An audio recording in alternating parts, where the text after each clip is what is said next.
Jeremiah Valencia was just 13 years old when he was brutally tortured, killed, and then buried on the side of a highway near Nambe. His mother, Tracy Pena, her boyfriend, Tomas Ferguson, and his son, Jordan Nunez, are all charged in the boy's murder.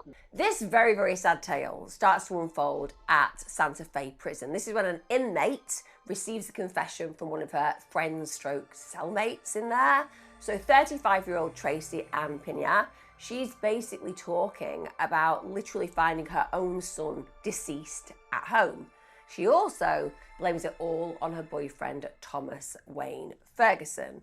Now, bear in mind, at this moment in time, Tracy's actually in prison for tampering with and concealing evidence in relation to drug charges involving cocaine. She is not whiter than white in any way whatsoever. This is a woman with a long rap when it comes down to prior convictions. However, this is a completely different type of crime than what she's usually involved in. I mean, we're talking about the death and the concealment of her own child. So understandably, this confession and, of course, the very brave confession of the cellmate who actually goes to the authorities about this leads to the investigation of the death of 13-year-old Jeremiah, her son, which is just harrowing to imagine, isn't it? Let's be real about this. Imagine being in a situation where your child has died at somebody else's hands. What would you want to do? Would you want to cover it up? And let's be real, this isn't about whether somebody's terrified. Tracy Ann Pena may well have been terrified of Thomas Wayne Ferguson. That goes without saying. It's very likely she was. But would you cover that death and concealment of a corpse up when you are literally blood related in the closest way possible to the child that's died? That's exactly what happens in this case. Now, before I carry on, just to say, everybody who's coming back here, thank you so much. I appreciate everyone who reviews. If you haven't subscribed yet, please do though. Pop your notifications on as well so you never miss an episode. And a massive shout out to every single one of you supporting me on YouTube membership and Patreon. Without you, I can't make this content. Thank you so much for always being there for me in this way. And I hope you are enjoying all your full-length episodes and your podcasts. More are on their way. So let's talk about the most important person in this case, the victim, Jeremiah Andrew Valencia. He was born on the 6th of December 2003. He was born in Nambe Pueblo in New Mexico, which is a rural area of Santa Fe. Now, he was born to Andrew Valencia and Tracy Pena. He did have a sister 1 year younger than him. And when it comes down to people's opinions of Jeremiah, well, family and friends remember him as a really quiet, creative child. He had this massive fondness for animals. Apparently that was one of his main interests. He loved being around animals and animals really warmed to him. I always think that's because animals see straight through our humanity, into our soul, and understand whether we are truly a good person or not. And in this case, they saw him as a very good person. Now, understandably as well, he loved playing video games like all young people tend to. He was described by people who were friends with him as really kind-hearted, incredibly respectful. He had a particular love for going fishing. He had a massive passion for cars. In fact, he'd always point out cars that he really liked, and he had a real interest in them. And one of the things that he said when he was a young man was that he just couldn't wait to grow up. He wanted to get his own driving license, and the reason that he wanted to get his driving license was basically because he wanted to get a car, and if he got a car, he'd be able to help his family members get around, and he'd be able to, in particular, drive his younger sister around. One of the things that came out in the research and from some of the court notes is that as far as his sister was concerned, he was an amazing brother to her. He always looked out for her. He was said to be very, very protective. Now, because his father is not very involved in his life and his mother is on her own, we can understand that at points she's going to want to be in a relationship potentially with someone new. But when you have children, you have a duty to those children to provide an appropriate individual in their lives. Now, I get it. Before anybody thinks I'm being overly judgmental, we do know I do have a capacity for that at times. What I want to know is, I get it. I get that the thing about predators who are out there, who are looking for vulnerability so they can exploit that vulnerability and they can exert control, they are going to present as a positive in their new partner's life for a period of time. That goes without saying. However, if you meet a partner and they have a criminal rap sheet for very violent crimes as long as my entire body. If you invite them into your world and your children's world, you are complicit. I have no sympathy, no empathy, and I have no comprehension of how any mother, irrespective of her problems, could invite somebody into their lives knowing that the individual they are bringing in is a violent predator. But that's exactly what happens in this case. So she meets Thomas Ferguson, and he was basically somebody, as I said, that had this extensive criminal history over the past 20 years. So this isn't some minor misdemeanor. He's a felon of the highest level, and he is a dangerous man. And one of the things that's been noted about this particular individual was he specifically would go for single mothers because he felt that made them easier to exploit. It made them more vulnerable, and it could, of course, mean they were more reliant on him to some degree. And using that knowledge meant that he would insert himself in those relationships so he could then absolutely use his control desire, which is all that he's concerned about. He has this control desire where all he wants to do is be in charge. And this is going to lead to fatal consequences for a member of the household. But she isn't concerned about that because she's not thinking in that moment in time about anything apart from her own needs.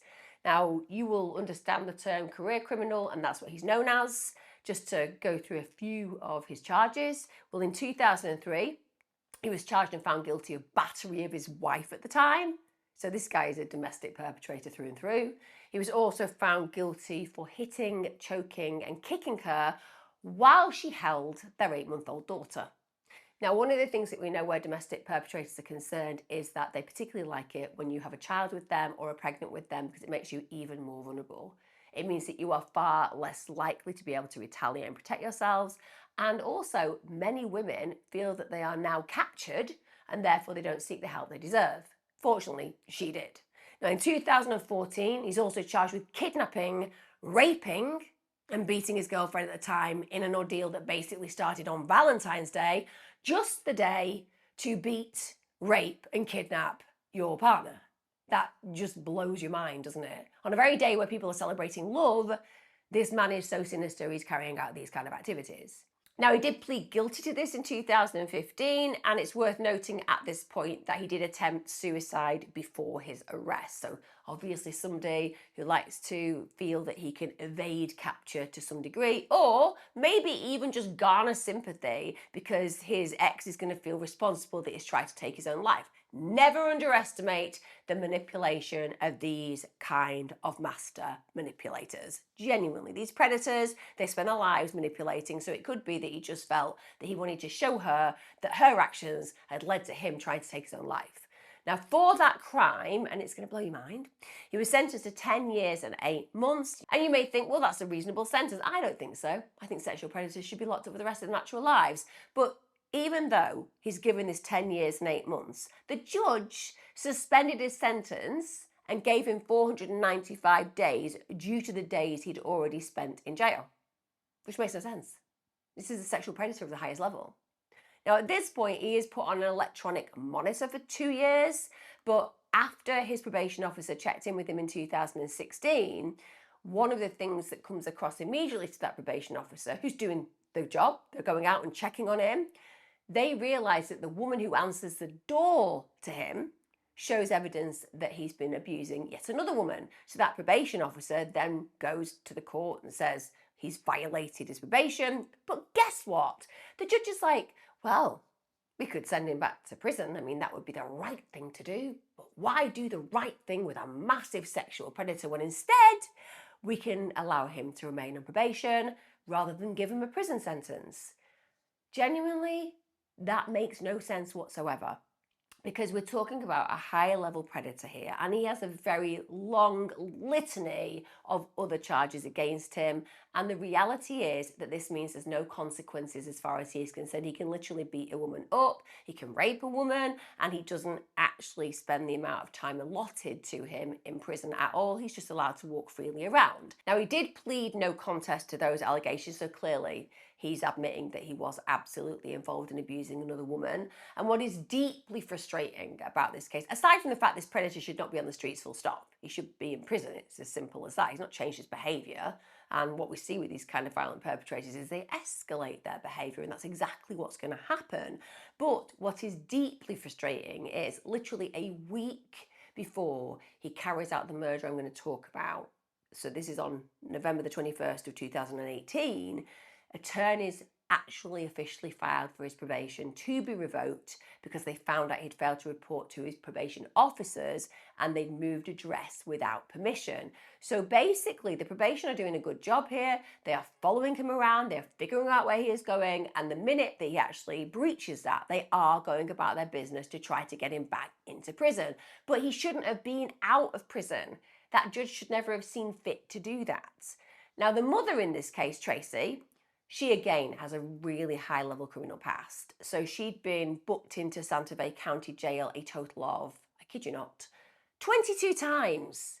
22 times. So again, somebody who has got poor impulse control, is somebody who doesn't think about consequences, and even when those consequences are served, thus taking her away from her own children, she does not change her behaviour. So this is not a good place for any child to be brought up.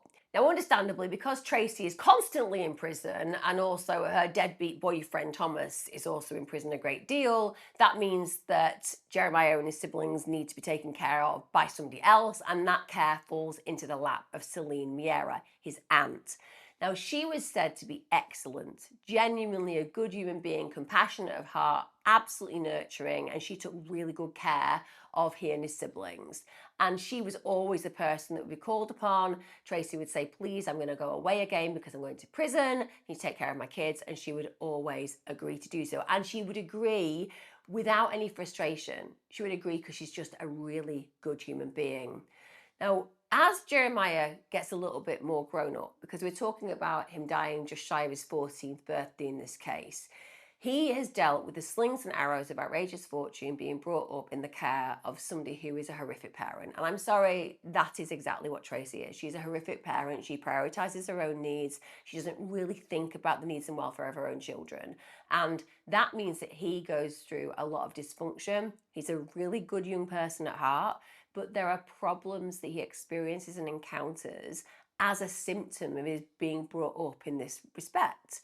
So, whilst this was not entered by the prosecution, this information was brought into the case. And I'm going to go through it, but bear in mind, this is about text messages between him and friends. So we can't take this as absolute verbatim truth, because we know that we have lots of conversations with our friends that don't necessarily mean that what we are saying is 100% as things are. Now, bear in mind, Jeremiah had witnessed his own mother's drug abuse, so he'd been witnessing that dependency. And he apparently started to smoke weed and he was struggling to quit. I imagine that he was just self-medicating his emotional agony, because being brought up in this environment must have been agonizing. Also, it was said that he was getting into fights on the street or at school. Like I said, this is text messages between him and a friend. Also, he was pulled out of school with his sister as well in February of 2017. And at this point, this is because Tracy's lied and said he's going to another school, but he's never enrolled in any other school. And that absence from the education system went completely unnoticed. So we have a child who's just a ghost child. Now, neighbours said that they never saw him go to school. And that means that he had a lot of time in his hands. He was understandably bored at that time. That's not going to help when you've got this dysfunctional environment and you're trying to quit weed, but actually something to do in that moment is actually have a spliff, because you don't really know what to do with your life and you're not being looked after and protected. And the reason I'm telling you this information is it comes from digital evidence that was uncovered, and it kind of describes his mental state. And I think this kid was tortured. So text messages that were sent to a friend said things like, yeah, I've not been so good. My mum just quit on me. I mean, my mum just quit on me, Jeremiah. Your mum didn't quit on you. Your mum never took the job, sweetheart. She never took the role. Don't you just wish, in cases like this, that we could speak to the child, that the child would still be alive, so we'd have the opportunity to remind them that their role was to be a child. Their role was to be a kid. Their role was not to think about a parent quitting on them. Their role was to understand that they didn't have a parent at all in these moments because she was deadbeat. It's as simple as that. And instead he's internalizing it. He feels like his mother's quit on him and he's making it about himself instead of seeing this reality for what it is, because no role model is telling him that he's not the problem. And even if he's symptomatic behaviorally, he's not the problem. It's coming from a place of deep pain. Now, the reason he said this is he would constantly try and communicate with her and she wouldn't respond to him. He'd text her and say that he loved her. He'd get no responses back. Can you imagine that? I'm sure some of you can. I'm sure some of you have been through this. It literally breaks my heart that any child could text a primary caregiver and say, I love you, and not get an I love you back, even if that child has acted in a way that makes you unhappy. You still always let them know you love them. It's so powerfully important. He'd also expressed to that friend in text messages that he wanted to quit marijuana, saying, I started pot again, I tried to quit, but I couldn't. And his friend asked, how's his mother doing? And he said, she's not good. She's doing very bad. She's doing drugs. So he's obviously caring deeply about his mother's trajectory here. And he's not pinning blame on her. He's basically saying she's not good because she's doing drugs, but he's not being negative about her. Then another text to his friend also said, I'm not the same. As soon as my mum kicked me out, I've gone everywhere and nobody took me in except for my auntie. I beat up so many guys for her. I'm not the same. I'm losing it. I don't know what to do anymore. I don't know what to do. Now, bear in mind, like I said, Jeremiah dies just before his 14th birthday. So this is a really young kid who shouldn't know what to do, who doesn't have the capacity to understand what to do, has got such a dysfunctional and destabilized background that he'll do anything to impress his mum. He'll do anything to help his mum because he's desperate for her validation and desperate for her love, and it just isn't forthcoming. Now, what we know about this case is that Tracy, Jeremiah's mother, isn't actually present when he loses his life. In fact, on November the 24th of 2017, Tracy is in jail. She's been charged for not appearing in court. Then we get to the early hours of January the 25th, 2018, while Tracy is still incarcerated. And it's at this point the prison staff get a confession from another female inmate. And this female inmate had previously actually made a call from the prison to her sister, speaking to her sister, saying that she needs to get in contact with a detective for her because she has some information of something that's happened to a little boy. Now, she then goes on to tell her that another inmate has confessed to her that a murder of a young boy has occurred and that this particular inmate has begged her not to tell anybody.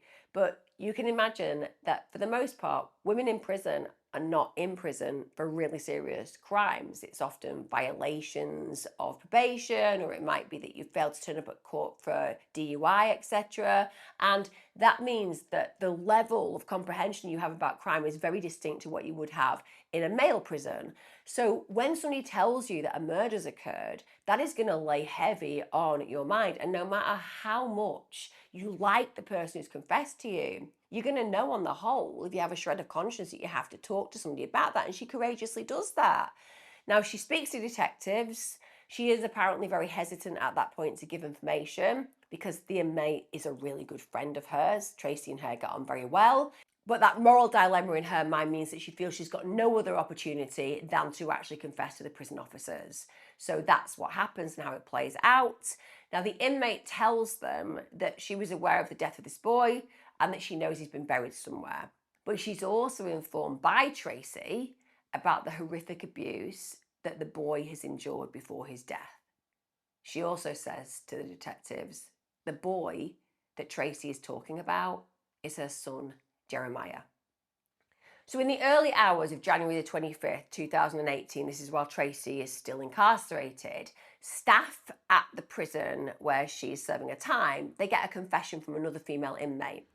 That female inmate had previously made a call to her sister and had told her sister that she really needs her sister to get in contact with a detective for her as she has some, quote, information of something that's happened to a little boy. Now, she then goes on to tell her that another inmate had confessed to her about the murder of a young boy and that inmate had basically begged her not to tell anybody what has gone on. Now, when this particular inmate's talking to the detectives, she was apparently really hesitant to give the information because this other inmate was a good friend of hers. But she has this massive moral dilemma and quandary, which essentially makes her confess to the prison officers. Now, the inmate tells the detectives that she's aware of the death of this boy and that she knows that he has been buried somewhere. She also tells the detectives that this boy went through some serious abuse before his death and that the inmate who was talking to her about this particular killing was actually talking about the killing of her own son. Now, initially, that inmate who confesses to the prison officers and then to the detectives, she doesn't actually want to be forthcoming with the name of the individual who's told her this information and actually asks for a lawyer to be present. And you can imagine that's going to be challenging for her because she has an allegiance, an alliance with this particular individual, and she knows that she's going to be breaching that confidence. Equally, she knows a child has died and she needs to do something about it. Now, after her lawyer is present, and no doubt she will have been given great advice by that lawyer because she's going to have asked them what they think she should do, and no doubt they're going to have encouraged her to tell the truth. She then begins a confession about what her friends told her. It's at this point she reveals that the inmate's name is Tracy Pena. She tells them how Tracy told her that her boyfriend had hit her, so she'd been a domestic abuse victim, but also that he'd been very violent towards her son in the past. She said that her boyfriend's last name was Ferguson and how he had literally left her son's face, quote, black and blue in the past. She then tells this particular inmate that she'd come home one day to literally find her son dead, lying on the bed, bleeding and bruised.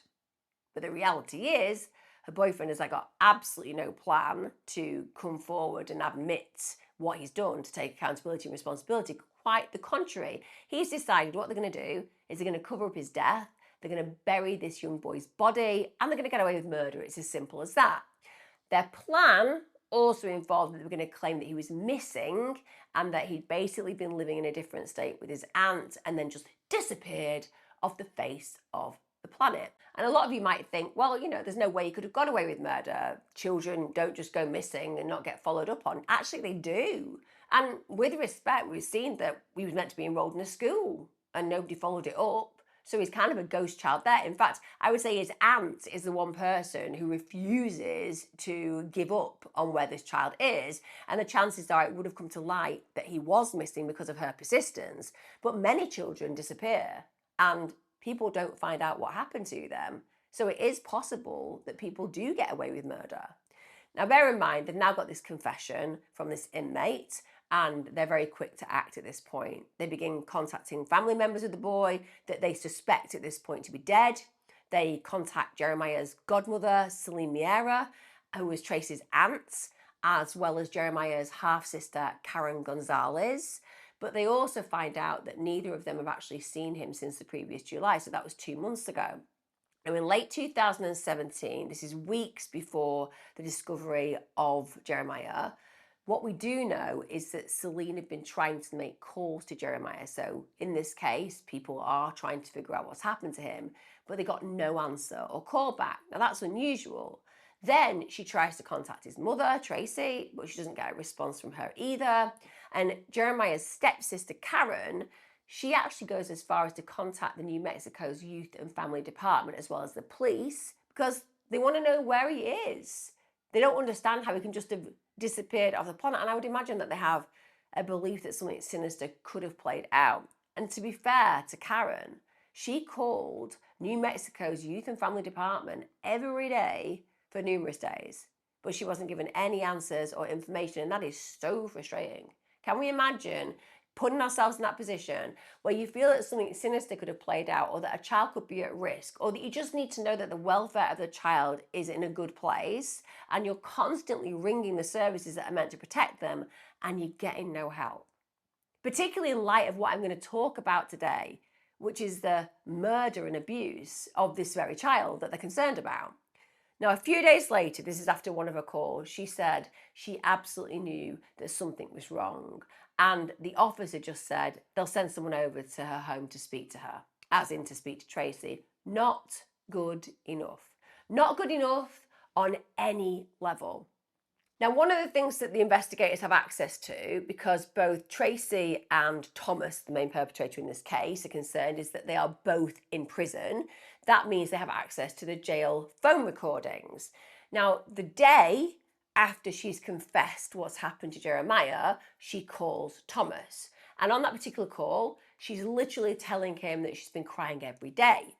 But there's something strange about their conversation. They sound suspicious. It's as if they know there's something they want to talk about, but they don't actually want to mention it over the phone. So even though they haven't got anything solid, there is something really suspicious about the way they are talking. So the sheriff's office, they get both of them from prison that they're staying at. They bring them both in for questioning at the station. Now, when they begin questioning, Thomas tells the investigators his son's name, Jordan Nunes. Now, when that name is spoken, Jordan Nunes, the officer recognises the name and says, didn't he get arrested the other day for punching someone? Turns out that his son, Jordan, had indeed been charged and arrested after someone pressed charges against him. In fact, he's seen on surveillance footage at around 8:15 p.m. on that particular day outside a grocery store. He's just walking up to a stranger. There's basically been some verbal altercation in the parking lot, and he punches the stranger in the face. Now, allegedly, that stranger called him a bitch, but to actually go and punch somebody in the face when they've called you a bitch, I know it's very insulting. I do appreciate that. Much more so in the United States. The term bitch is apparently very degrading when you throw it at a guy. But to physically assault somebody, that shows really poor impulse control, and it also shows a violent nature. And so we can note that Thomas's son has a violent nature. In fact, he's seen on body cam footage and he's getting arrested and he's telling the officer, I'm a hothead. And he is indeed correct. Clearly, punching a stranger for saying something you don't like makes you more than a hothead. It means you're quite a violent individual, full stop. Now, conveniently for Thomas, the very fact that his son has been captured in this way and is seen with this reputation is kind of handy for him, because he's going to try to throw all the blame at his own son. Could you get any lower than low? If you think about a spectrum of decent person to the lowest of the lowest of the low, where would Thomas be in blaming his own child for carrying out the most heinous and brutal killing of another human being? Yeah. It wouldn't even reach the lowest of the low. It would be so far below it, it would probably be in the fiery pits of hell already. Now, when it came down to Tracy's interview, she claimed to the investigators that Jeremiah had run away from home weeks earlier and that she had no idea where he was. She also told the investigators that her daughter was under the care of her stepson, Jordan, which is obviously Thomas's biological son, and that he was looking after her whilst they were serving the time in prison. So she's basically said, oh, Jeremiah has disappeared. And she also said that the reason that she hadn't reported her son missing was because she had active arrest warrants and that she just basically wanted to avoid law enforcement, because that's what any good parent would do, isn't it? You're going to be sitting there thinking, oh, my 13-year-old boy has just disappeared off the face of the earth. I've no idea where he is. He could be dead, he could be injured, he could be being taken hostage, he could have left of his own volition, but I don't have any idea because I'm not actually going to ask for any help figuring out where he is. I'm just going to hope one day he comes back. I mean, it makes no sense whatsoever. At 13, you would be literally on the phone to the authorities. It wouldn't matter that you'd get arrested. That wouldn't be something you were concerned about because you have a level of compassion and love as a parent. But no, she didn't apparently get that memo, and this is her excuse. Now, she later comes clean. She confesses that on the 26th of November 2017, she had indeed come home. This is after she'd been in jail, and she'd found Jeremiah's body inside their rental home. She said that he was wrapped up in a blanket, he was laying on the bed, and she immediately noticed when she walked in that his eyes were wide open, he had a blank stare, he was also stiff, and she claimed that once she confronted her boyfriend Thomas Ferguson, he grabbed the boy's body and drove off. But after this, apparently they never spoke about what happened. Wouldn't you think in that moment she would go ahead and call the authorities and say, my son, my 13-year-old boy, has been murdered by my deadbeat abusive partner? That would just be the natural response to this hideous reality that she's walked into. If you knew that your child had died at the hands of somebody who's also violent to you, why wouldn't you act? And the idea that he would just be able to leave with the body of that child and then that you'd never speak of it again is mind-blowing. And also, it's very descriptive of the kind of character that Tracy has. And when it comes down to Thomas Ferguson, you now know he's a capable killer. In fact, he's a child killer. Wouldn't that make you fear for your own life in a way that would mean that you would alert the authorities? It's wrong on every single level in every single way that you look at it. Unless, of course, she's one of those human beings who thinks, I'll choose my partner over my child. Now, she does give confessions of how she was very fearful of Thomas. So again, perfect opportunity to actually get Thomas Ferguson arrested. Wouldn't that make sense? Wouldn't it make sense that you could get him out of your life forever because now he's an absolute murderer of the highest level?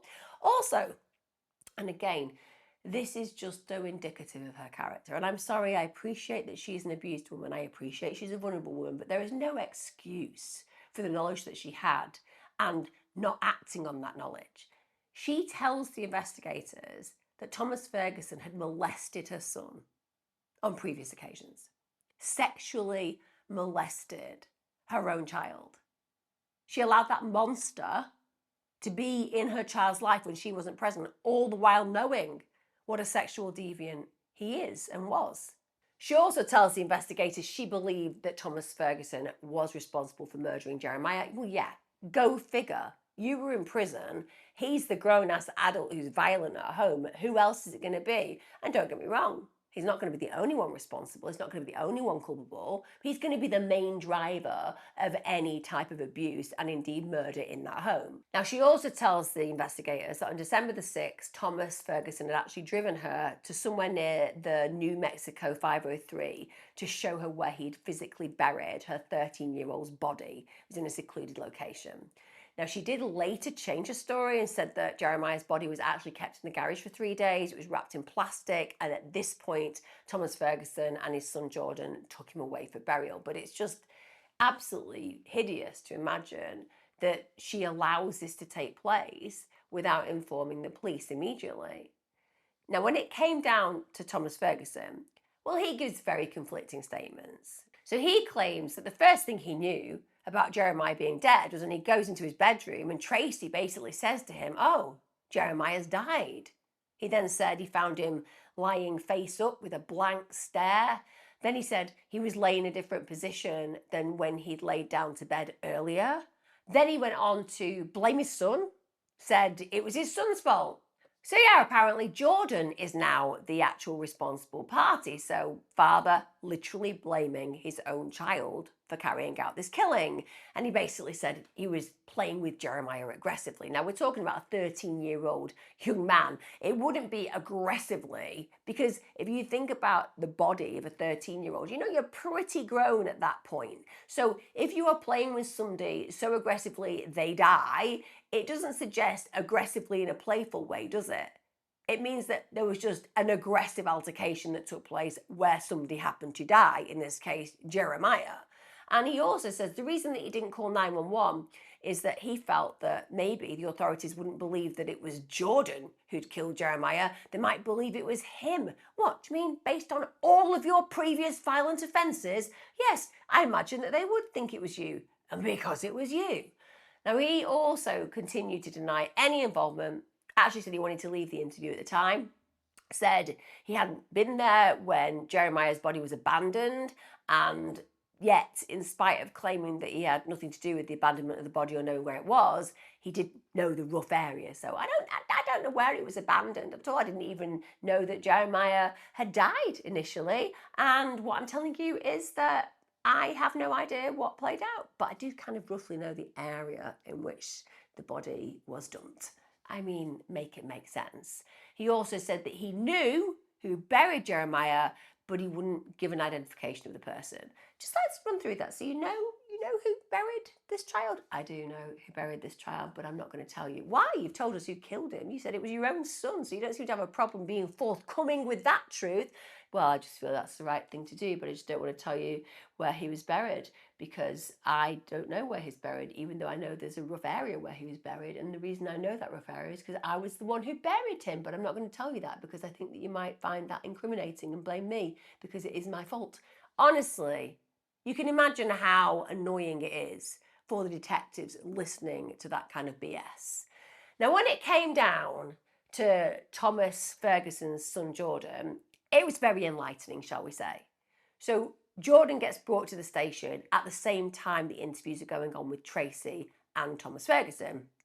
And the first thing, I kid you not, the first thing he asks is my father trying to blame me? Which shows that Jordan has got more insight in his little finger than Thomas Ferguson has in his entire being. Jordan then basically opens up to the investigators and said the night that Jeremiah died, who's basically his stepbrother at this point, he said his father, Thomas Ferguson, had actually punched Jeremiah multiple times in the face, also in the stomach. It then dragged him into the back room. At this point, he locked the door and he just continued to beat him brutally. And he was apparently playing loud music to cover up the sounds. He also said that Thomas Ferguson had placed padlocks around the home so that no one could leave. You couldn't get out, you couldn't escape. And then he just described the litany of absolutely brutal, horrific acts that had gone on for weeks and months before where Jeremiah was concerned. He had torture equipment. It's as simple as that. Thomas Ferguson had brass knuckles. He had a 5-pound sledgehammer. He had a cane. Also, he'd made a homemade spear. Imagine the mentality and psychology of a human being who does that. And we're talking about does that when they're going to use it on a vulnerable young person. You have to be somebody who premeditates the enjoyment you're going to get from using those kind of objects. This is an individual who plans and premeditates the pain he's going to inflict on another human being. He likes the power. He likes knowing that he can inflict whatever pain he wants on this young man, and he can do it without anybody saying anything because everyone is so terrified of him. And also they're locked in the home. So he's basically created this prison. Now, Jordan said that his father literally beat Jeremiah until he could barely walk. Over time, it meant he literally needed to use a cane. And then after he couldn't walk using the cane, he needed to use a wheelchair. And if you imagine what that really means, it means that you've got this boy, Jeremiah, becoming more and more helpless physically and emotionally. He's not getting any support socially. Nobody's coming in to try to help him. And essentially that means that he's completely helpless and he's at the will of this man who is just so highly abusive that it's going to lead to his death. The very fact that he had a cane for a while, and when that stops being used because he can't walk, they get a wheelchair. You can imagine, can't you, at that point when you're in the wheelchair, this perpetrator can wheel you anywhere and do anything with you.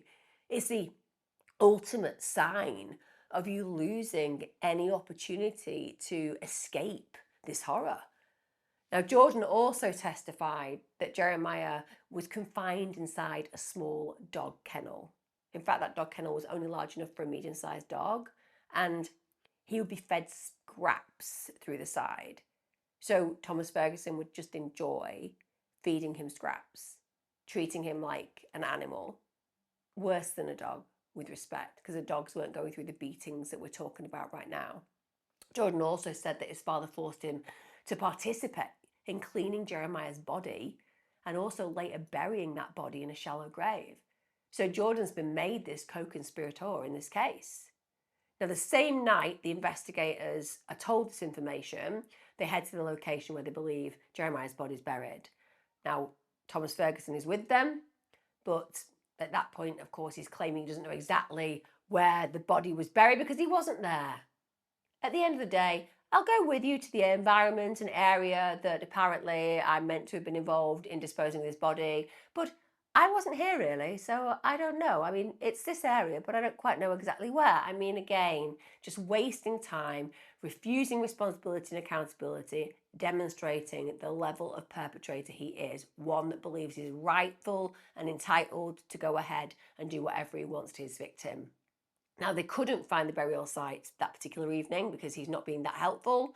But then the next morning, they head back to the same area, but this time Tracy's with them.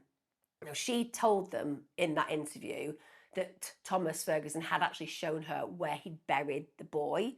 And it's literally a few minutes after she arrived at the location that she leads them to a tree. She remembered that he was buried near that particular tree.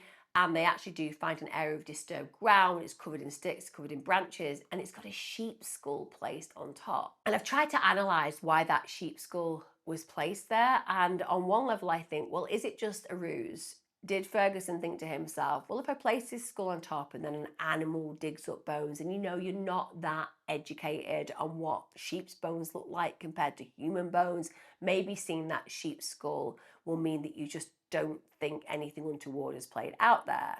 Then I thought to myself, is it something even more malevolent, even more sinister? Is it just that Thomas Ferguson actually wants to go and visit that place? He wants to mark the spot, because he's one of those killers who enjoys knowing what he did, and he wants to be able to anchor himself to the moment by always knowing exactly where that grave is. It just speaks of something entirely sinister. Now, when she finds that grave, apparently she broke down in tears. She said, "Send me to prison for the rest of my life. I don't care. It's my fault that he is gone." Yeah, it absolutely is partly your fault that your child has been murdered in the most grotesque of fashions. It's also your fault that you allowed yourself to stand by as the partner that you brought into that child's life, systematically abused, degraded, humiliated, and destroyed your own child. She also said that the only thing she cared about was making sure that Thomas Ferguson went down for what he did. She actually told the officers on scene how she and Jeremiah had been constantly living in fear of Thomas Ferguson and how they were absolutely desperate to get away from him. But she suggested that he put a GPS tracker on her phone and therefore always knew where she was. And at this point, she starts to talk more about exactly what happened to Jeremiah. She said that Thomas Ferguson had thrown chemicals onto Jeremiah in the past, and also continued to give accounts of the brutal physical abuse he endured. Now, the following day, law enforcement went back at the scene where they knew Jeremiah's body was. They began to excavate his body. They carefully dug him up, and it turned out he was actually in a plastic storage container that was upside down. So they actually sealed that box. They took it back to the station so a medical examiner could run the autopsy by the following day. And the autopsy findings were horrific. So they found that the cause of death was blunt force trauma that was consistent with repeated and severe physical abuse. Jeremiah had multiple broken bones. He had signs of extensive physical assault. His remains exhibited injuries that were consistent with burns. Now, the source of those burns, we can't say whether they were thermal, chemical, or friction. They couldn't be definitively determined, but he'd been burned. Also, he had lacerations that were consistent with sexual assault. Now, the prosecution did note this is a possibility rather than a confirmed rape, but his own mother said that Thomas Ferguson was sexually molesting him. And without a shadow of a doubt, if you can degrade and humiliate somebody further, a male doing that to a young boy is going to do that. So it's another tactic of these kind of deviant abusers. Now, after Jeremiah had died, it turns out that it actually cleaned his body in the bathtub by both Jordan and his father, and this is before they placed him in the plastic storage container. I'm imagining that's to try to get rid of any DNA evidence that belonged to the actual perpetrators. Also, he was found wearing a diaper, a nappy. Now, that obviously indicates that he was struggling to deal with his bodily functions before his death, so that means that he was neglected prior to the actual assault that killed him, meaning that his medical and basic needs had not been met. Now, another individual that the police interview is Jeremiah's sister. Now, bear in mind, each of the family members at this point have given a conflicting story. So it's the younger sister, in this case, of Jeremiah, who really helps investigators confirm the truth of what happened. She wasn't involved. She was a witness to some of the horrendous things that happened, but there is nothing really that she can say that will incriminate her in any way, shape, or form. So the truth is all she needs to tell. Now, it is worth noting that in her first interview, she does tell the investigators that Jeremiah is living with one of Thomas Ferguson's relatives. She apparently doesn't seem to know a lot about where he is, and she basically doesn't know what's happened to him. Now, This is because she's been coerced into believing that should she tell the truth, something terrible is going to happen to her. So she has been bullied to a point where she's willing to lie for the perpetrator because she's afraid of the repercussions. But fortunately, she has an opportunity to speak with her mother, Tracy, and her mother says, look, tell the truth. Now, it's at this point that the story changes. So she basically starts to come out with the actuality of what's played out in her life and what's happened to her brother. So she tells the investigators that over the weeks before Jeremiah's death, Thomas Ferguson had beaten him to the extent he was unable to walk without a cane, or, as I said previously, he had to use a wheelchair. She also recalled how her brother had been forced into and locked inside of a dog kennel.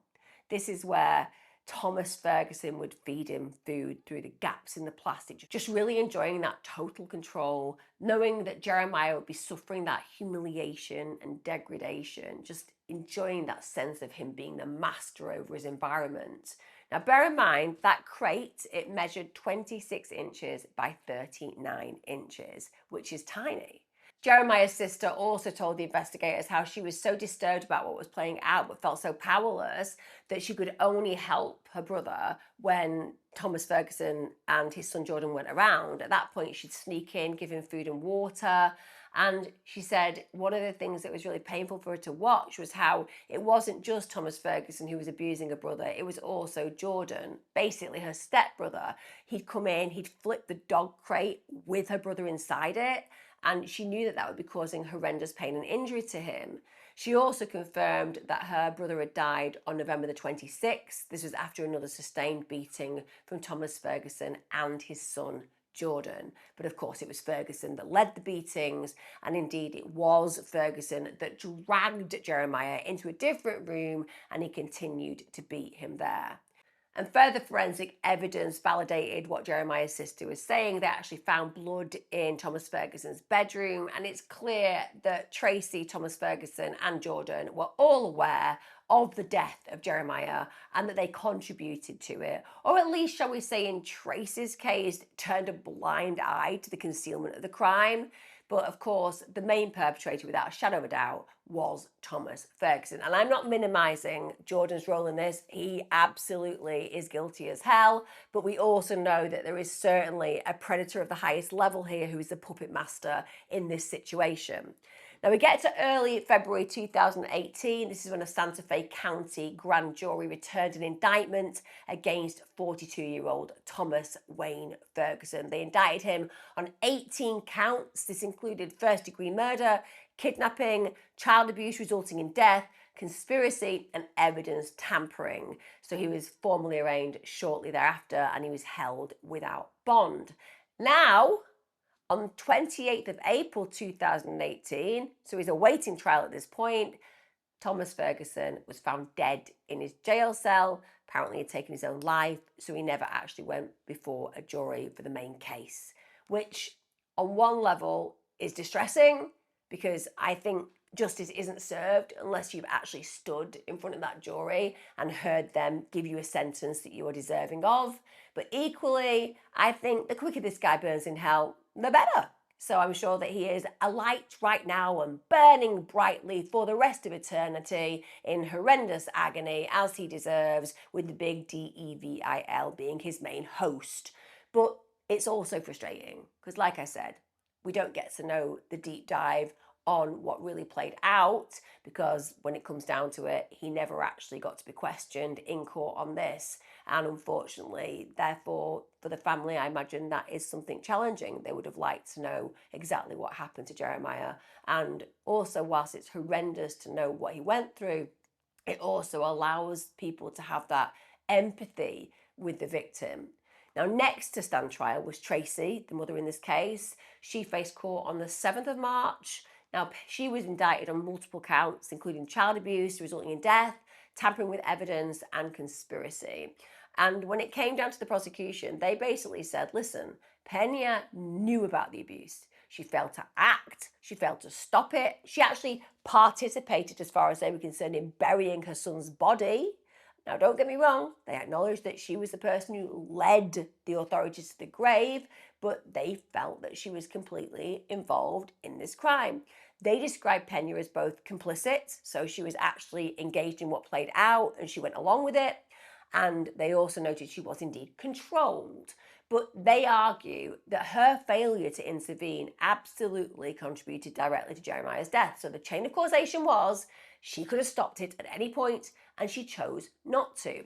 Now, of course, Pena's attorneys in the defence in this case, they argue that she was the woman who was under significant coercive control. She was drug dependent. She was also being surveilled by Thomas Ferguson. So basically, she's more a victim than a perpetrator.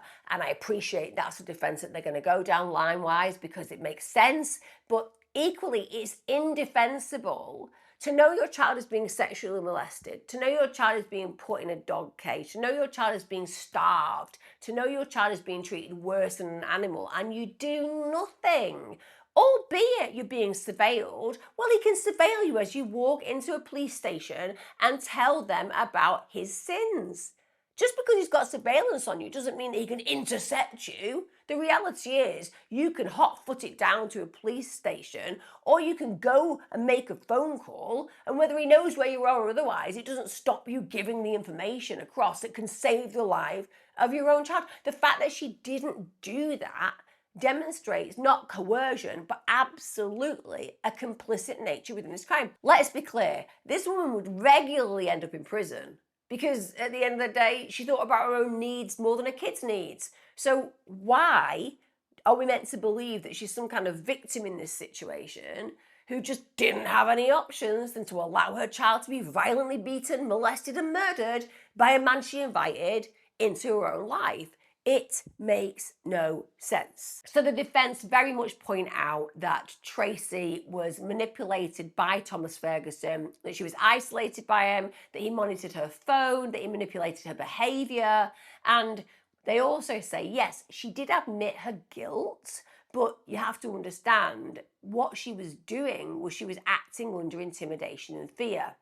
Now, she ends up being allowed to accept a plea deal. She pled guilty to 1 count of child abuse resulting in death and 3 counts of conspiracy. Now, as part of that plea deal, she also agreed to testify against Jordan Nunez, who is obviously Thomas Ferguson's biological child, and that meant that the prosecution felt that their case would be strengthened against him, and he's seen as a much bigger perpetrator, so they feel that she is helpful to the prosecution. That's why she's given that deal. She was sentenced to 21 years, but 9 of those were suspended, so effectively it meant that she'd serve 12 years. I think she got off real lightly.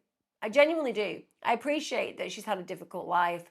I appreciate that she was a battered woman, but she was absolutely complicit in the death of her son, and she allowed him to be tortured, violently abused, and murdered basically in front of her own eyes. She also helped disguise his disappearance when he was buried, and that means that she is entirely culpable.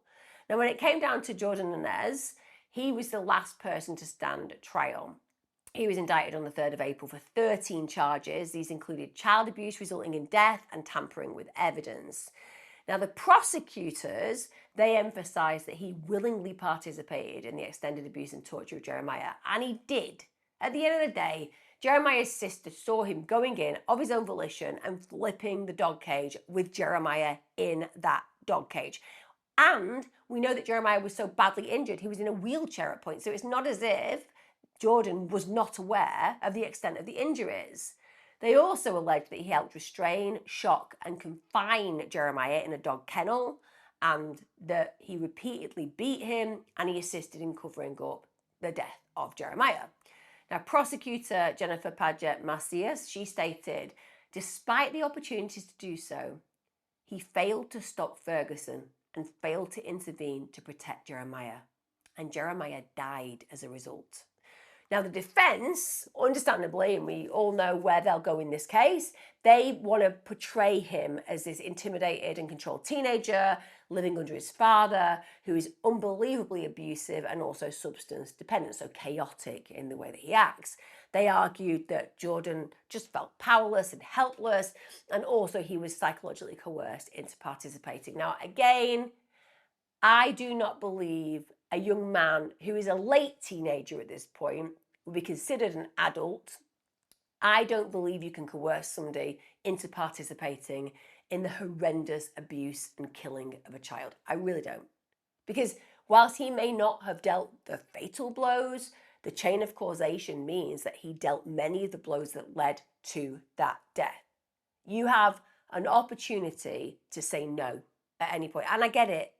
I get that that would probably have resulted in Jordan being beaten. I understand. That is not a palatable experience to go through. But you know what?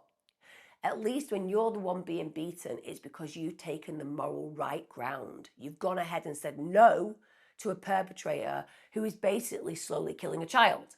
The very fact that Jordan felt it was better to go ahead and get involved in that violence speaks about his nature. Because there are many of us who can empathize that Jordan was in a very difficult situation. But equally, we all know that if somebody told us, beat this child, torture this child, shock this child, harm this child, we would say no. And if they said to you, well, I'm going to really hurt you now, you would say, well, that is unfortunate. I don't want it to happen, but you're going to have to really hurt me. You would stand in the way of that child. You would protect that child. And if you think about yourself as a 17, 18-year-old, 19-year-old person, somebody wants to abuse and harm a child that is in front of you, what would you do? Would you walk away? No. Would you help beat that person? No. Would you stand in front of them and take the blows yourself? 100% yes. And that's not what Jordan did. And he might have felt powerless to some degree against his father, but he became all powerful in Jeremiah's life when he was beating him. So I don't buy into that. Like father, like son. Now, the defense psychologist, Dr. Jeffrey Rowe, he testified that Jordan was suffering from PTSD, ADHD, and also learning disabilities. So he also, with respect, got a plea deal. He pled guilty to 1 count of recklessly permitting child abuse resulting in death and 2 counts of tampering with evidence. Now, his possible sentencing was looking at 24 years, but his defence asked for less time. They sought 14 to 21 years. They said he was 19 at the age of his crime. He didn't have a big criminal history. Now, when it came down to his sentencing, that happened on the 16th of October 2020, Jordan Nunes was formally sentenced to 21 years in prison. Now, that sentencing included separate maximum penalties, so 18 years for recklessly permitting child abuse resulting in death, and an additional 3 years for tampering with evidence.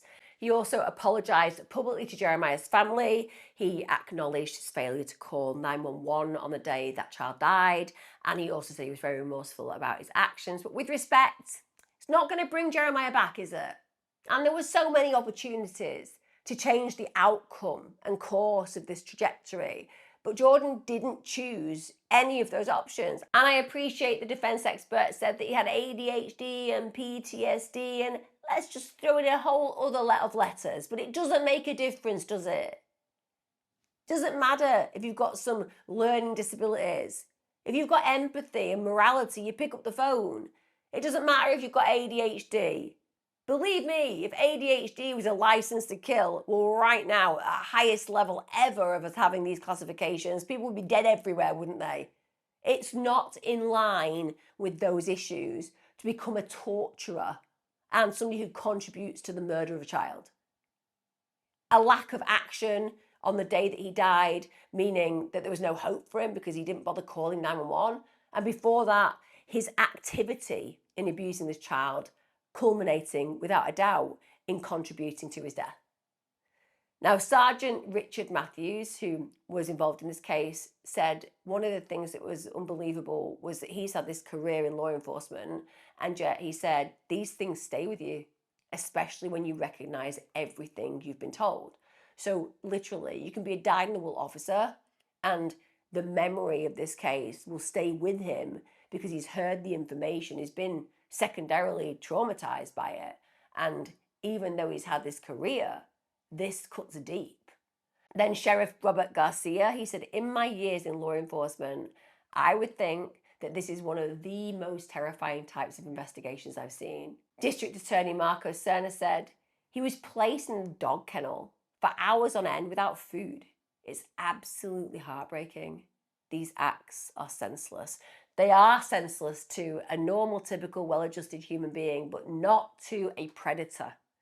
To the predator, these are not senseless. These are everything. These are about power play, control. These are about humiliation, degradation. It's about looking at yourself as a god and looking at this individual that you are harming as an individual with no power who you can choose to switch on or off. It's as simple as that. You can keep them alive and abuse them, and you can make the decision, as a god can, to just end their life of your volition. That makes these perpetrators feel so unbelievably powerful. It makes absolute sense to them. And there's a particular quote that came from CYFD Secretary Monique Jacobson. She said, if you think about what it would take for a child over the age of 12 to die as a result of child abuse, you're talking about significant force or starvation. It has to be quite significant. And unfortunately, that's what we saw in this case. So she's highlighting the amount of abuse it takes to kill a 12, 13, 14-year-old kid is enormous, because you're built and your body can take a great deal at that point. So he was literally tortured, starved, and eventually murdered over a protracted period of time. They believe between 6 to 9 months. So he went through that agony for all that time. When it came down to Jeremiah's obituary, it's worth noting what was said about him by the people who loved and knew him. They described him as a precious little angel with the phrase, God has you in his arms now. A rosary was held on February the 8th, 2018, followed by a mass at St. Anthony's Catholic Church in Pecos, New Mexico. Celine, his lovely aunt, his amazing aunt, the woman who always cared about him, wanted to know he was safe, tried to find out where he was when he disappeared. She said, Jeremiah's not going to be gone from my heart, and well, anybody's heart that he touched. Anyone that knew him, he touched their heart. She added, I guarantee you, they'll never forget Jeremiah. He's going to be part of my life forever until I see him again.